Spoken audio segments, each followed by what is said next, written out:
and that London Bridge attacker Tanveer and Scott, identified as Usman Khan, previously jailed for an Al-Qaeda-inspired bomb plot. Scotland Yard are investigating the 28-year-old who was known to authorities, and he'd been fitted, as we know tonight, with an electronic tag to monitor his movements.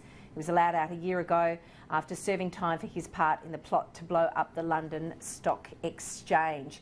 We'll put up the front pages as we start to talk about this, and we'll start with tomorrow's Sunday Telegraph. Scott and Tanveer stand and fight.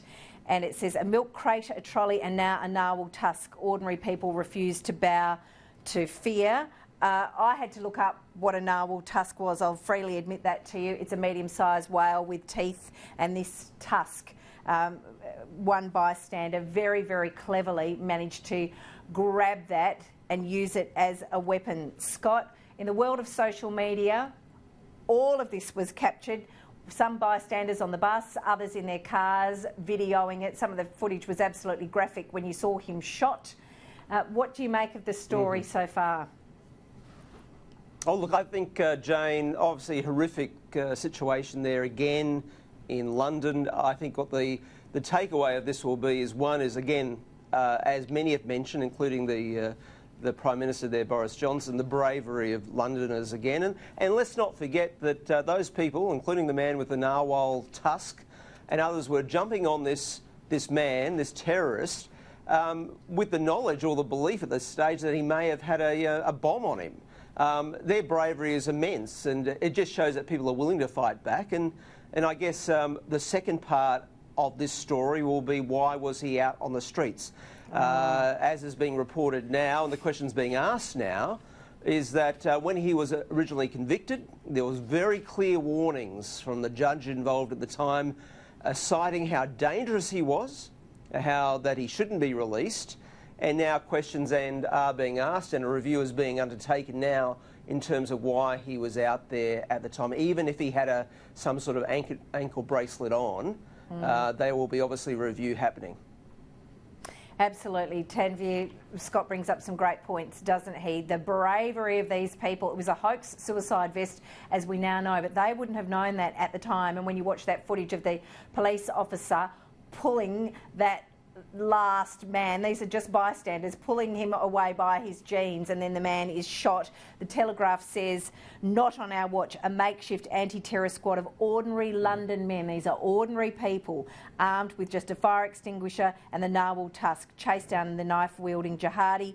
Driven by fury of a community who's had enough, the terrorist Usman Khan, 28, had already killed 2 people. They knew he had to be stopped. It follows a string of cases of have-a-go heroes who, according to experts, understand that fighting back is the best option. And as we know, he was eventually shot by police. Tanveer, your take on all of this? Well, certainly the uplifting part is the heroics and latching onto whatever's available, you know, be it milk crates in Sydney to this whale tusk in London. I mean, there are some sort of horrible ironies about this case. As you would have probably read, he was at a prisoner rehabilitation conference held by the University of Cambridge right there. So, you know, completely ironic. He was there wearing an ankle bracelet before he launched into this attack. And in terms of just the broader kind of terrorism debate, it will certainly affect it in a range of ways. For example, there's often this background debate to what extent prisoners terrorism suspects can be de-radicalised, for example, and that'll definitely push back that sort of idea, this case.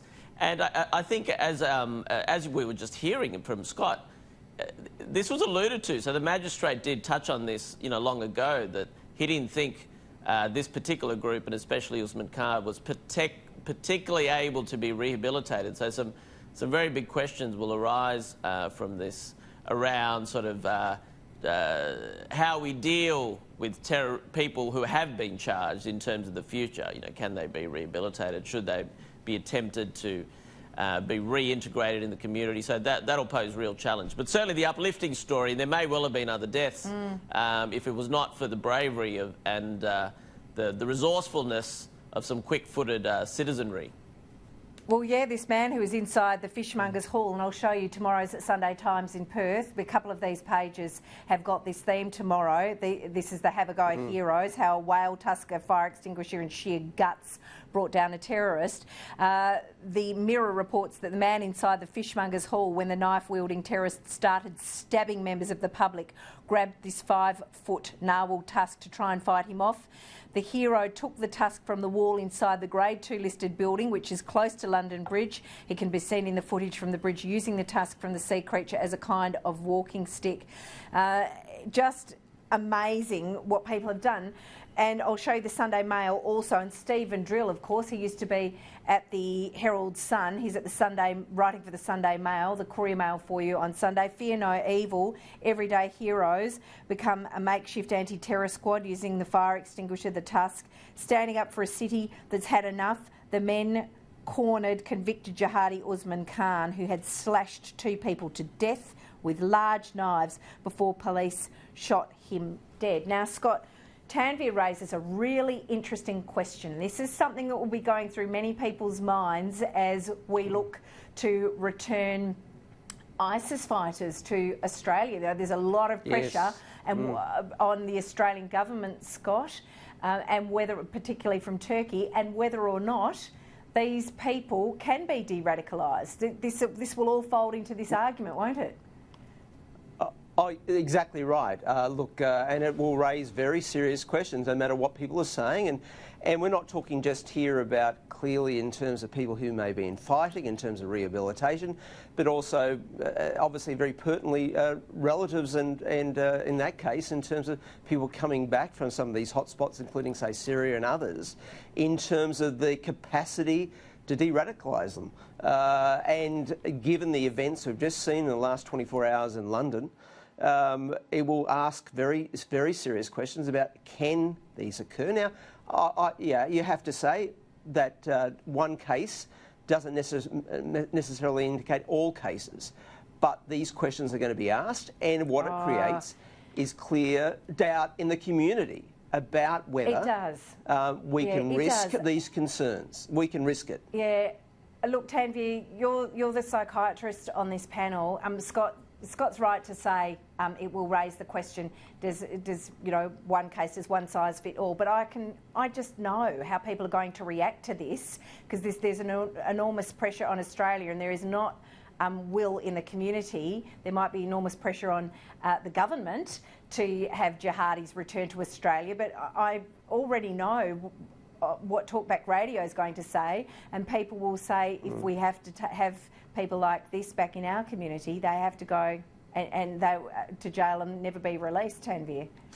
Yeah, look, again, as you say, it should be case by case, but I can certainly understand there'll be a great deal of community concern. And then I guess the danger is it flows into other groups, such as the ISIS kids, for example, who aren't necessarily convicted terrorists, but they will probably be tarred with a similar brush. And so it raises a lot of difficult questions. And because there's so much understandable fear and emotion surrounding the issue, it can be difficult to separate what we know from what we don't know, what the evidence says. So it's a very difficult area to make clear decisions. I mean, with the ISIS kids, for example, Boris Johnson has actually kind of given the green light to return some of them, whereas as yet we have not done so in Australia. So there's an example where... we have with Karen Nettleton's kids, great kids. Oh, that's true, yeah. We have with them. But we're certainly proceeding with more caution than Britain has been in that respect, and this will raise that even more. And look, you just mentioned Boris Johnson, and we will be taking you to a press conference that he'll be giving in 10 or 15 minutes' time. So this is Sky News. We bring you the latest breaking coverage. So when the Prime Minister gives that press conference, we'll take you right there.